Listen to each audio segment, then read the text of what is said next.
गुरुदेव। जय गुरुदेव। महामारी का एक ही उपचार, अपना लो सब शाकाहार। नशा मुक्त बन शाकाहार अपनाओ, देशभक्त बन नाम कमाओ।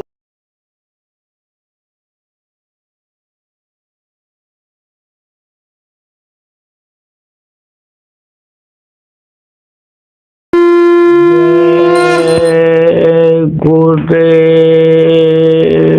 सतगुरु जय गुरुदेव जी, मोहि बल एक तुम्हार।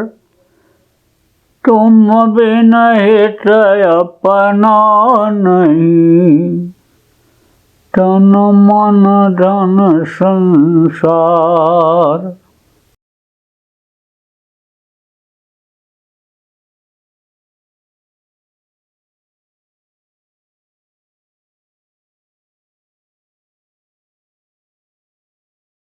जय गुरुदेव।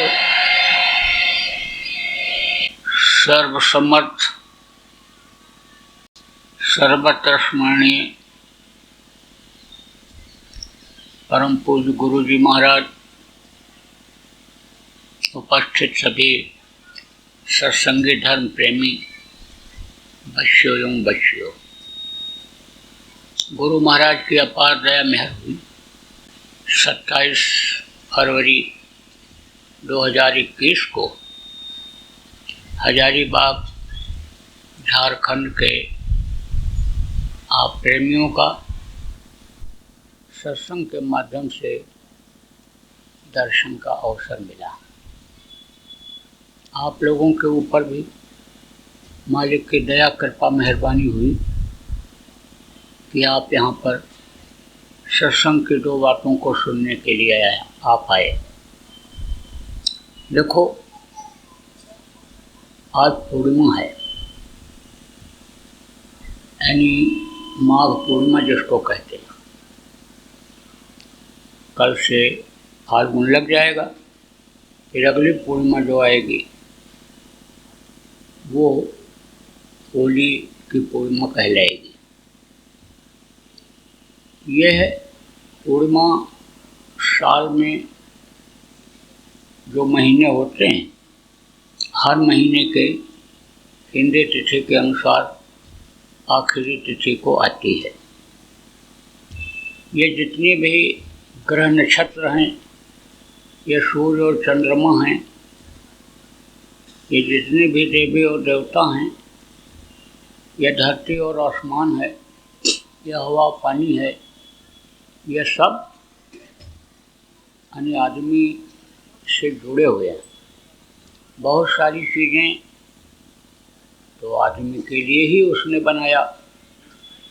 हवा पानी देखो, आदमी के लिए बनाया। आप ये देखो, पशु पक्षी भी हैं, गाय बैल भैंस जिनको कहते हो, जिनको ये मुर्गा भैंसा कहते हो, जिनको कीड़ा मकोड़ा कहते हो, ये सब आदमी के लिए बनाए गए। अब आप इस बात को समझो कि जब महीने में एक बार लोग सत्संग सुनने के लिए आश्रम पर या सत्संग का कार्यक्रम जहाँ आयोजित होता था, महात्माओं के पास जब जाते थे तो हर तरह की जानकारी आदमी को रहती थी। अब जब नहीं जानकारी है तो किसी ने स्वार्थ में कह दिया कि ये तो मार के खाने वाली चीज़ है, तो उसी के कहने में आप आ जाते हो और उन चीज़ों को मार मार करके ख़त्म कर देते हो जो आपके फायदे के लिए कुदरत ने बनाया, प्रकृति ने बनाया। सत्संग इसीलिए तो बताया गया, बहुत ज़रूरी होता है। पहले देखो, बराबर सत्संग सुनने के लिए लोग जाते रहते थे, तो तरीका लोगों को मालूम रहता था कैसे घर में रहा जाए, किस तरह से भाई के साथ व्यवहार किया जाए, पिता के साथ, पत्नी के साथ, पति के साथ किस तरह से व्यवहार किया जाए। इन सारी चीज़ों की जानकारी जब सत्संग से हो जाती थी तब यही गृहस्थ आश्रम स्वर्ग जैसा था। कोई खींचातानी नहीं, घर छोड़कर कोई भगता नहीं था, औरतें जल के मरती नहीं थी। समय पर जाड़ा और समय पर गर्मी और समय पर बरसात होती थी। आज देखो, आप किसी से कहा जाए कि तुम्हारा धर्म जा रहा है, जय बजरंग बली बोल करके लाल दुपट्टा बांध करके निकल पड़ेगा। ईसाई से भी पूछो, कोई नहीं बता पाएंगे। है क्या धर्म? धर्म तो एक है, मानव धर्म है, सत्य धर्म है, अहिंसा धर्म है, सेवा धर्म है, परोपकार धर्म है।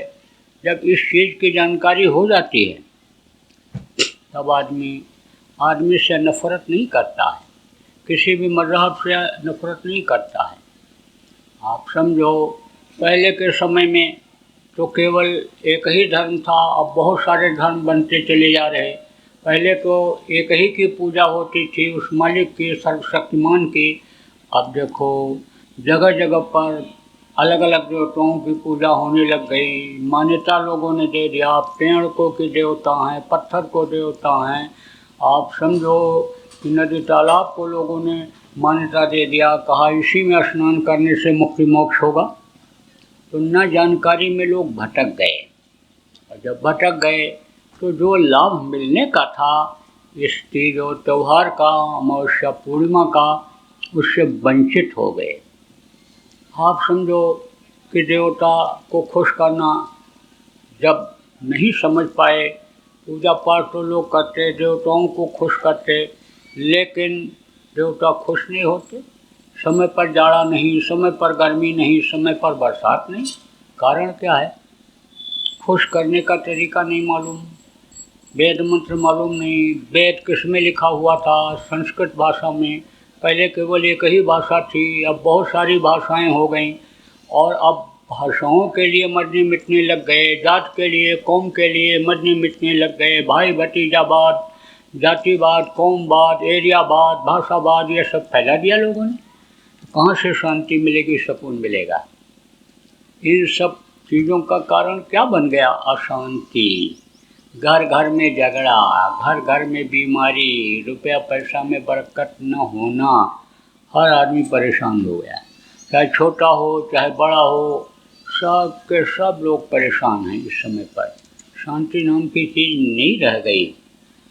तो प्रेमियों, आपको समझने की ज़रूरत है कि ये अमावस्या पूर्णिमा और ये सब जो तीज त्यौहार हैं, ये ऋषि मुनि महात्माओं के मान्यता प्राप्त हैं।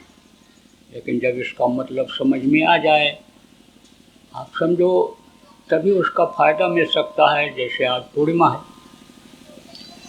पूर्णिमा के दिन चंद्रमा अपने पूरे पावर में होता है, चंद्रमा शीतल होता है, और आप ये समझो कि सूर्य यानी यह गर्म होता है।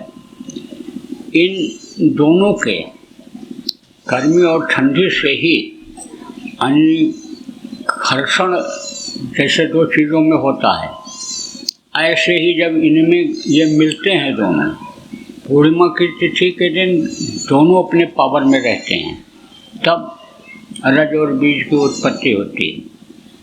मनुष्य की उत्पत्ति कैसे होती है? तो डॉक्टर लोग यही कहेंगे, रज और बीज को मिला दिया जाता है, बस मनुष्य का शरीर बन जाता है। ऐसे नहीं होता है।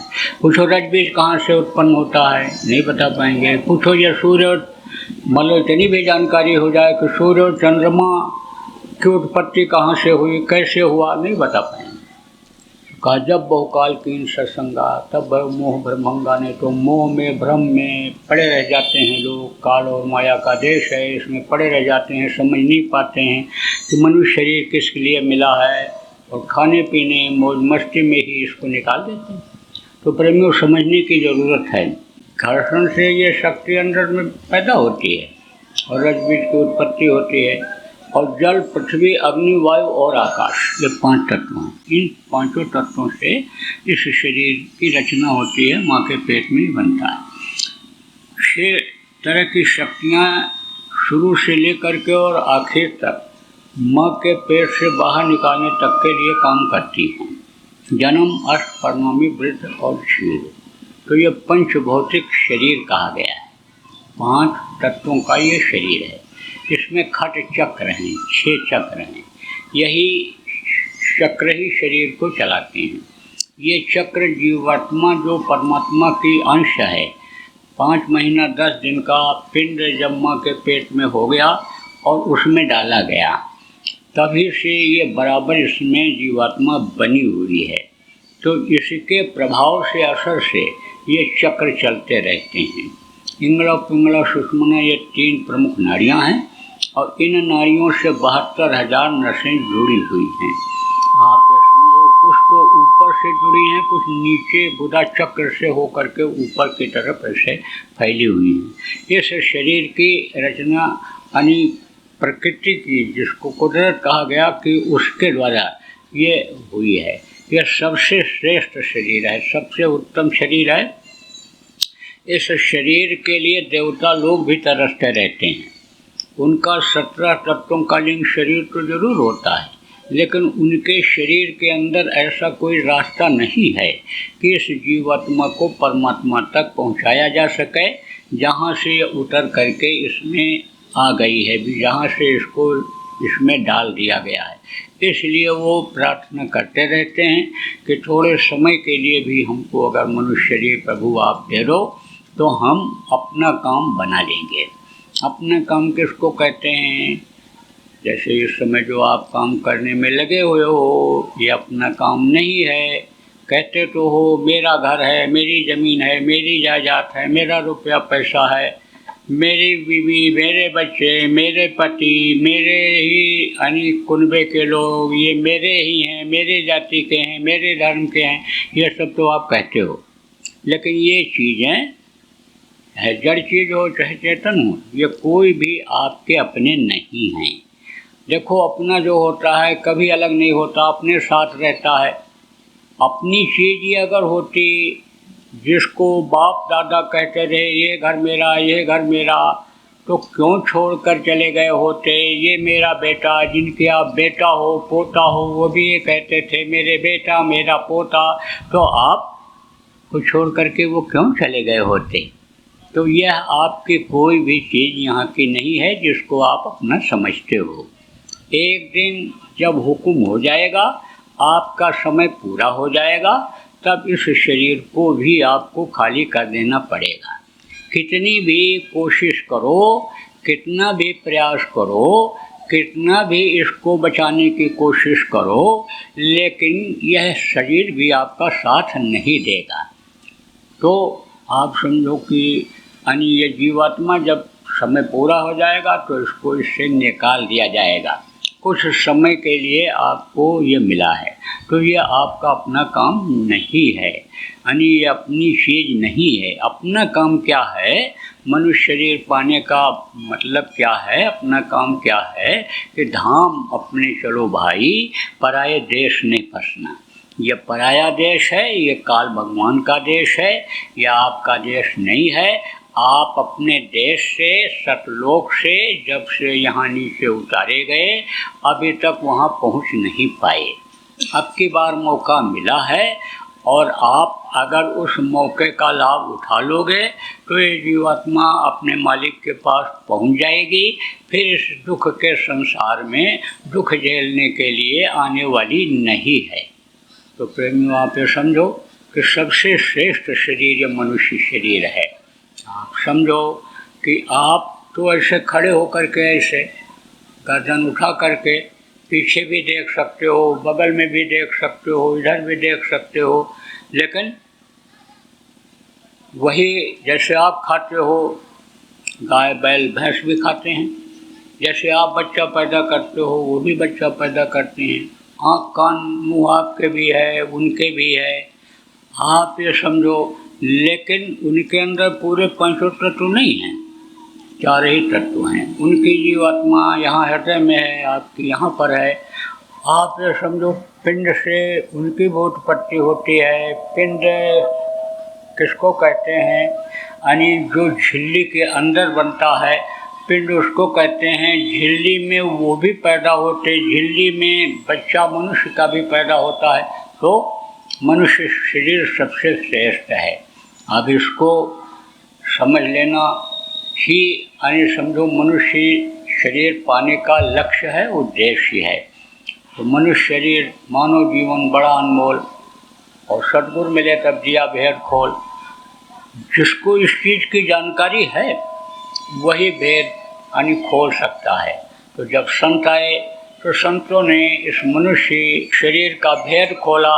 पहले के समय में संत जो थे भी कलयुग के पहले यानी वो संत गति को प्राप्त नहीं थे, यानी सतलोक तक उनका आना जाना नहीं था। वो बीच के लोगों से ही भेजे गए थे, यानी थे तो रहते हमेशा हैं। घिरे बदरिया पाप की बरस दई अंगार, और संत न होते जगत में जल मरता संसार। तो कभी गुप्त रूप में रहे, कभी जरूरत पड़ी प्रकट रूप में आ गए। उस समय पर अत्याचार, पापाचार, दुराचार भी इतना नहीं था। इतना नरकों में इस मृतलोक से जीवों का जाना भी नहीं होता था।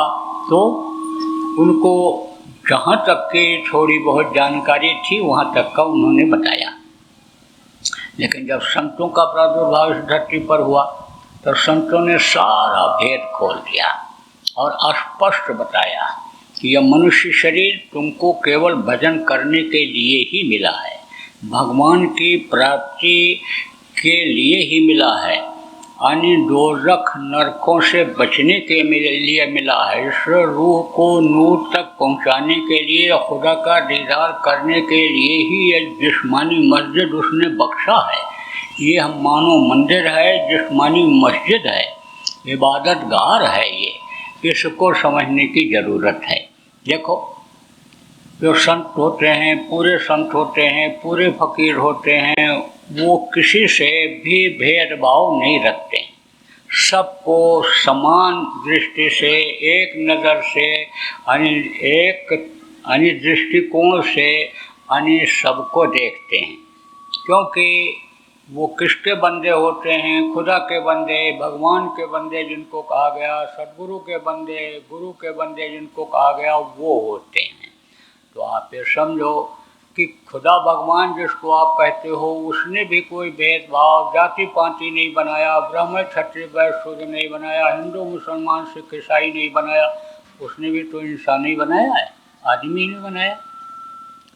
सबकी आँख एक जैसी, सबका कान एक जैसा, मुँह सबके है खाने के लिए, मल मूत्र त्याग करने के लिए रास्ता सबके एक है, हड्डी सबकी एक जैसी, मांस सबका एक जैसा, खून सबका एक जैसा ही तो है।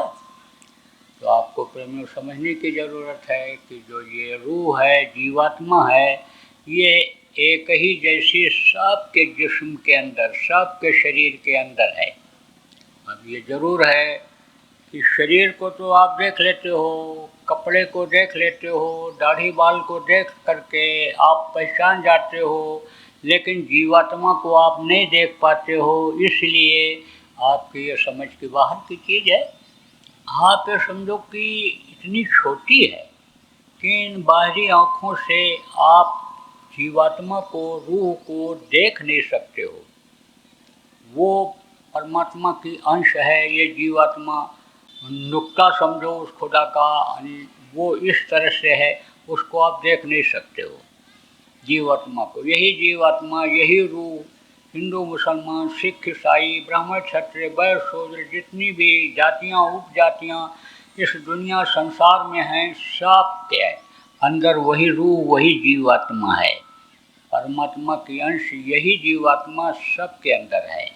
जितने भी जानवर मनुष्य के लिए बनाए गए वो उन सब के अंदर यही है। अब ये ज़रूर है कि सज़ा भोगने के लिए उसके अंदर डाला जाता है। जब आदमी अपने इस मनुष्य शरीर के पाने का मतलब नहीं समझता है और शरीर से गुनाह गलती करता रहता है, हाथ जो अच्छे काम के लिए दिया बुरा काम करता, पैर जो अच्छे काम के लिए जाने के लिए दिया बुरे काम के लिए जाता है, कान से अच्छा सुनने के बजाय, आँख से अच्छा देखने के बजाय यानी बुरा देखता सुनता है, तो यानी आप ये समझो कि उसको सज़ा मिल जाती है, सज़ा मिल जाती है। और सज़ा कैसे दी जाती है, उन्हीं योनियों में डाल दी जाती है।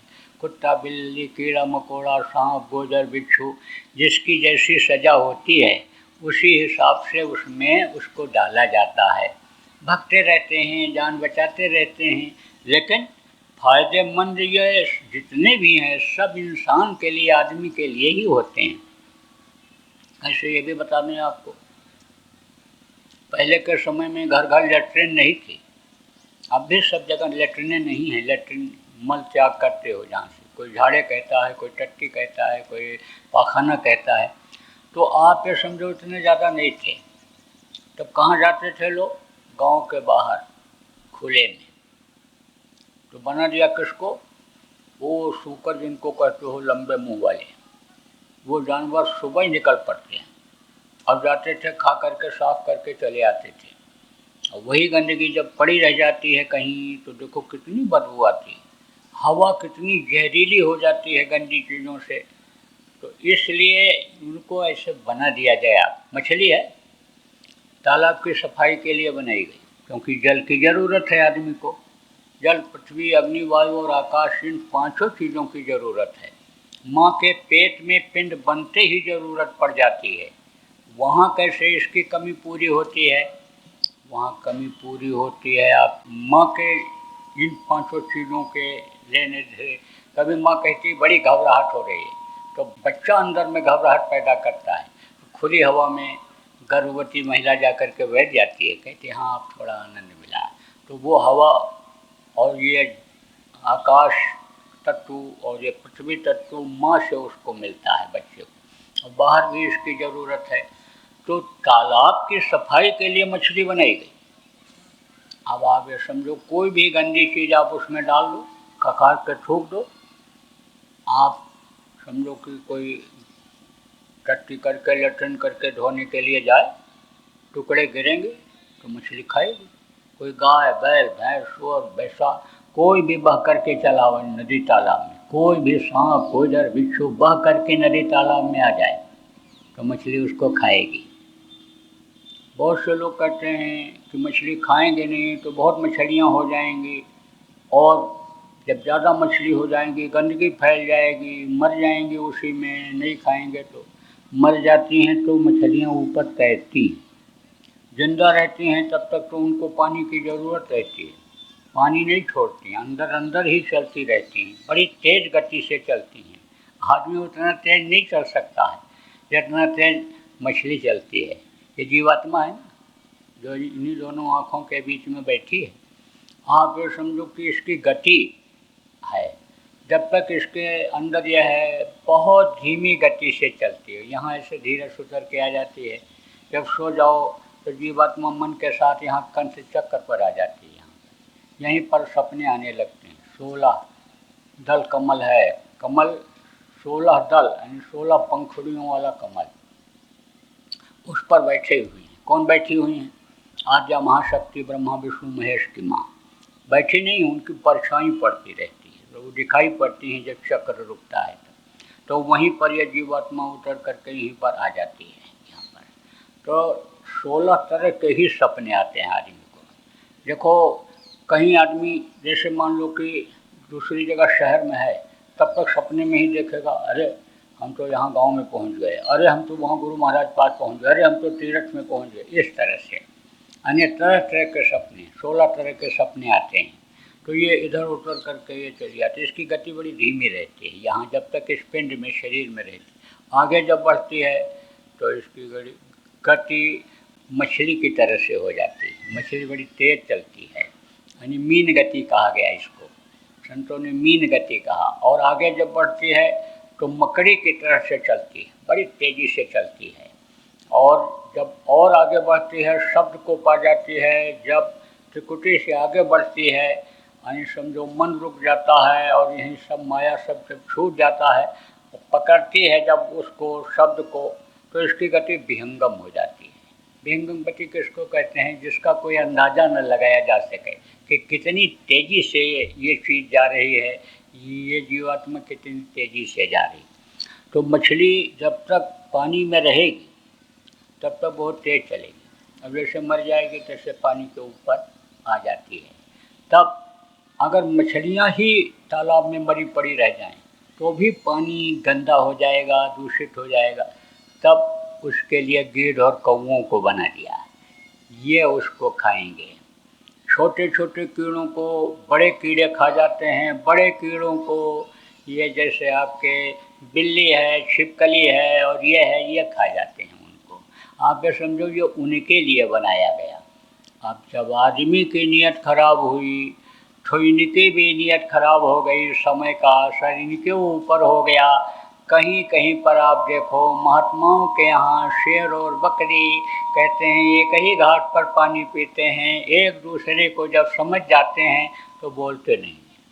कुत्ता और बिल्ली एक साथ से भोजन खाते हैं, एक जगह पर जब समझ जाते हैं। तो अब आप ये समझो पहले के समय में नहीं छेड़ते थे इनको, नहीं हिंसा हत्या करते थे, उनको जानकारी नहीं रहती थी। लेकिन जब आदमी की नीयत खराब हो गई, ये जब मार काट करने लग गए तो जानवर क्या करते हैं, बुद्धि नहीं होती है लेकिन देखा देखी करते हैं कि हमारा मालिक देखो इस जानवर को मार रहा है, काट रहा है, मांस को निकाल रहा है, तो वो भी उसी तरह के शिकारी हो जाते हैं। देखते देखते वो सीखते हैं, बताने से करने से सीख करके वो काम करते हैं। तो ये जो कीड़े मकोड़े और ये जो हैं ये सब अब जिंदा को ही खाने लग गए। आप ये समझो पहले जब मर जाते थे तब खाए जाते थे। तो जितनी भी चीज़ें ये बनाई गई ये मनुष्य के लिए बनाई गई। ये मनुष्य शरीर समझो कि इसी काम के लिए दिया उसने कि भाई आप अपनी आत्मा का इससे उद्धार करो और इन चीज़ों का उपयोग करो कि जिससे आपका शरीर ये रोगी न हो जाए। इसके गर्मी ठंडी से रोग के लिए आप घर बना लो, कपड़ा पहन लो, इन सारी चीज़ों को उसने आपके लिए तैयार किया। लेकिन लक्ष्य केवल मनुष्य शरीर पाने का प्रेमियों यही है कि बस इस शरीर के रहते रहते अपनी आत्मा को परमात्मा तक पहुंचा दो। यही प्रार्थना किया माँ के पेट में जब उल्टे टंगे हुए थे, जब मुंह में मलमूत्र भरा हुआ था, दिन रात यही कहते रहे, या खुदा, या अल्लाह ताला, या पाक परवरदिगार, या सर्वशक्तिमान परमात्मा, मुझको इस दोज़ख से, नर्क से बाहर निकालो। बाहर निकलते ही मुर्शद कामिल यानी सच्चे गुरु की तलाश करके रास्ता ले करके दिन रात इबादत करूँगा, भजन करूँगा, इसको निजात दिला दूँगा, रूह को मुक्ति मोक्ष दिला दूँगा। मुक्ति मोक्ष किसको कहते हैं? शमशान घाट की तरफ आप जाओ तो कहीं कहीं पर लिखा रहता है मुक्ति धाम, मोक्ष धाम। अब आप कोई मुर्दा लेकर के जाओ और कोई आंधी आफत आ जाए, परेशानी आ जाए, तो वापस लाओगे? वापस नहीं लाओगे, कोई नहीं लाता है, चाहे 2 दिन लग जाए, लेकिन जला करके ही आता है। तो जहाँ से वापस ना आना हो वो है मुक्ति और मोक्ष। आप ये समझो कि जीवात्मा कहाँ की है? सतलोक की है। सतलोक बहुत दूर है, यहाँ नहीं है कि कह दो बस यहीं पर तुरंत प्रकट हो जाए। अगर जानकारी हो जाए सतलोक की, रास्ता मिल जाए, तो सतलोक यहाँ से भी दिखाई पड़ सकता है। आप घर में ही बैठ करके देख सकते हो।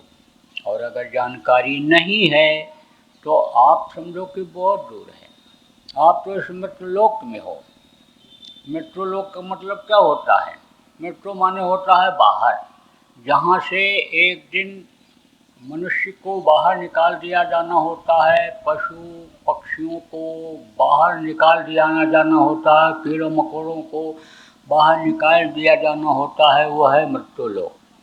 इसके ऊपर बहुत सारे लोग हैं, 33 करोड़ दुर्गा, 10 करोड़ शंभू, इनके भी लोक हैं, सूर्य लोक, चंद्र लोक, आप समझो शिवलोक, ब्रह्मा लोक, विष्णु लोक, इन तीनों की माँ आद्या महाशक्ति का लोक, इनके ब्रह्मा विष्णु महेश के पिता ईश्वर लोक, जिनको खुदा कहा गया, उनसे ऊपर रब अल्लाह अल-सदीम जिनको कहा गया, ईश्वर ब्रह्म, पार ब्रह्म, सतलोक, अलख लोक, अगम लोक, अनामी लोक, बहुत सारे लोक हैं। तो आप ये समझो सतलोक यहाँ नहीं, बहुत दूर है। तो ये जीवात्मा वही की है। जब वहाँ पहुँच जाएगी तब इधर दुख के संसार में दुख झेलने के लिए नहीं आएगी, जन्मने और मरने की पीड़ा बर्दाश्त करने के लिए नहीं आए। क्योंकि आप देखो, मरते वक्त भी तकलीफ होती है और पैदा होते वक्त भी तकलीफ होती है। दोनों समय पर देखो रोना रोना होता है, बच्चा रोता हुआ पैदा होता है और जीवात्मा यानी समझो रोते रोते तड़पाते तड़पा करके निकाली जाती है। आप ये समझो कि रोना रोना क्यों होता है, यह भी आपको बता दें प्रेमियों। जब माँ के पेट में बच्चा रहता है तो प्रभु का दर्शन होता रहता है 24 घंटे, और जब बाहर निकलता है तो दर्शन होना हो जाता है बंद। माया का पर्दा पड़ जाता है। माया किसको कहते हैं? रुपया पैसा को माया कहते हैं, औरतों को माया कहते हैं। देखो दुनिया इसी के पीछे परेशान है, दौड़ रही है, और यही दोनों चीज़ें झूठ भी बोलवा रही, धर्म कर्म को भी बिछवा दे रही हैं। आप यही देखो दोनों चीज़ें लड़ाई करा रहे, यही देखो दोनों चीज़ें यानी आदमी का ईमान धर्म जिसको कहते हैं सब नष्ट करा दे रही, सब घर छुड़वा रहे, देवी देवता भगवान से दूर करा दे रही। ये दोनों चीज़ें माया का इसमें बड़ा प्रकोप है, जोर है, विशेषकर कलयुग में। अन्य युगों में ऐसा नहीं था। उस समय पर लोगों को माया पर यानी कंट्रोल करने की जानकारी थी, लोभ लालच इतना नहीं था। आप ये समझो त्यागी तपस्वी उस समय पर लोग हुआ करते थे। केवल एक लक्ष्य, एक उद्देश्य, एक निशाना नहीं था पैसा कमाने का, वैभव ऐश आराम का, ये लक्ष्य नहीं था। तो आप ये समझो ये माया के लोक में जैसे पैर रखता है तैसे पर्दा पड़ जाता है, तो दर्शन होना प्रभु का हो जाता है बंद, तब बच्चा रोता है। दूसरी बात यह है बच्चे का शरीर, जो ये चमड़ियाँ हैं बहुत मुलायम कोमल होती हैं, माँ के पेट में रहती हैं, तो यानी समझो कि ये गर्म और ठंड हवा उस पर बहुत तेज असर करता है। मालूम पड़ता है कि जैसे सैकड़ों सुई कोई चुभो रहा है, इसलिए दर्द होता है। और आखिरी वक्त पर जो अपने मनुष्य शरीर पाने का उद्देश्य लक्ष्य नहीं समझ पाते हैं, जो अपने शरीर के लिए ही सब कुछ करते रहते, आत्मा के लिए कुछ नहीं कर पाते, और शरीर के सुख के लिए शरीर से ही पाप करते जाते हैं, उनकी आत्मा कोई यमराज के दूत मार मार करके कूट कूट करके निकालते हैं। आते ही आवाज़ लगाते ही कान के पर्दे फट जाते हैं, देखते ही घबरा जाता है, बोल नहीं पाता, जबान तुतली हो जाती है, आँख की रोशनी कमज़ोर हो जाती है। आप ये समझो हड्डी हड्डी सटकती है उनकी आवाज़ पर, जब कहते खाली करो जल्दी करो समय हो गया, जैसे आवाज़ लगाते हैं। तो मरते समय भी तकलीफ़ होती है, जन्मते वक्त भी तकलीफ़ होती है, लेकिन आत्मा अगर एक बार उस परमात्मा तक पहुंच जाए जहाँ की ये बूंद है, उस समुद्र में अगर ये विलीन हो जाए तो सारा संकट खत्म हो जाए। जय गुरुदेव। सरकारी व गैर सरकारी अनुदान के लिए बिना सत्संगियों के सहयोग द्वारा जनहित के कार्यों में लगी हुई बाबा जय गुरुदेव धर्म विकास संस्था का मुख्यालय पिंगलेश्वर रेलवे स्टेशन के सामने मक्सी रोड, उज्जैन, मध्य प्रदेश में है। यहाँ पर सत्संग व नामदान का कार्यक्रम होता रहता है। अतः आप श्रोताओं से अनुरोध है कि बाबा उमाकांत जी महाराज के आश्रम उज्जैन एक बार परिवार सहित जरूर पधारिएगा। आपके सुझाव के लिए व्हाट्सएप नंबर 9575600700। जय गुरुदेव, जय गुरुदेव। जय गुरुदेव।